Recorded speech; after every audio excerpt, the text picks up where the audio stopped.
माँ Janaki series present.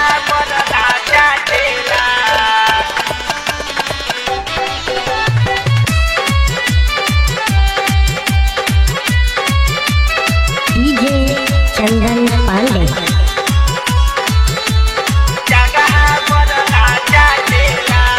पाकल जवानी आम के जैसन धके न दाते काटेला।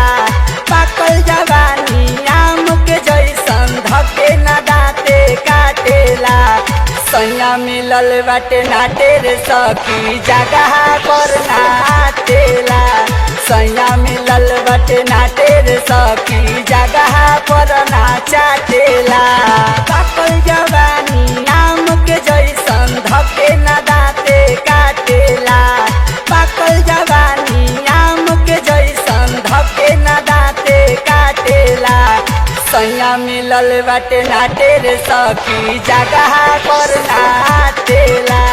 सैया मिलल बाटे नाटे रे सखी जगह पर नाचाटेला।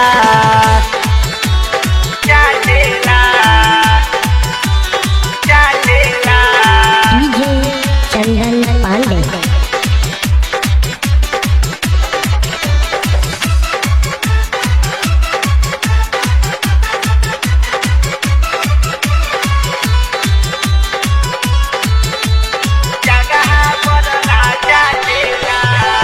करी का गुमान सखी ऐसन भतार पर लघुसी लगा के चढ़े बैगन के डार पर करी का गुमान सखी ऐसन भतार पर लघुसी लगा के चढ़े बैगन के डार पर। जाके सनहिया तबो न देहिया देहिया से धके जातेला। जाके सनहिया तबो न देहिया देहिया से धके जातेला।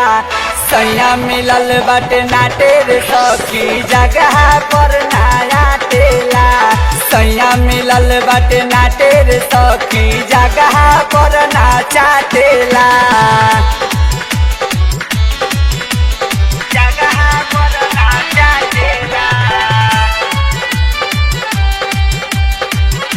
डीजे चंदन पांडे।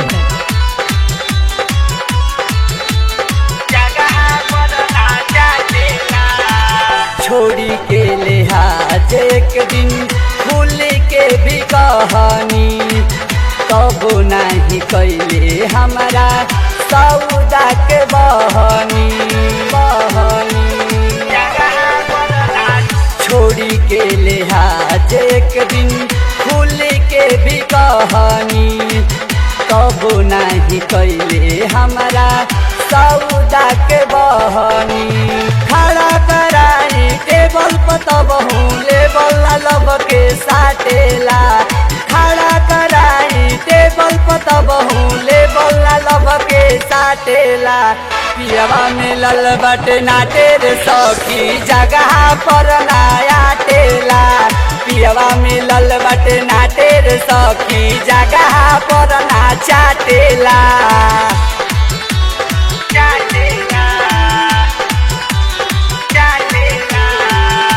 डीजे चंदन पांडे।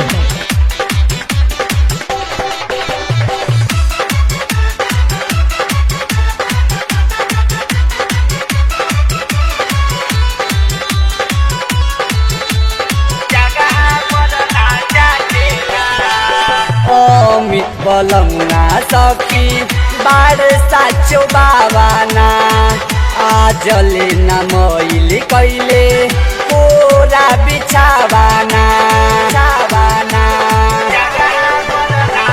अमित बलमुना सखी बार साचो बाबाना आजले न मैली कैले कोरा बिछावाना। से कर दे बारवा बोले कु बोलिया चोली चर चर फाटेला। टिंकल दे बारवा बोले कु बोलिया चोली चर चर फाटेला। सैया मिलल बाटे नाटे रे सखी जगह पर नायाटेला। सैया मिलल बाटे नाटे रे सखी जगह पर ना चाटेला पाकल जवानी आम के जैसन धके ना दाते काटेला पाकल जवानी आम के जैसन धके ना दाते काटेला सैया मिलल बाटे नाटे रे सखी जगह पर नाटेला सैया मिलल बाटे नाटे रे सखी जगह पर ना चाटेला।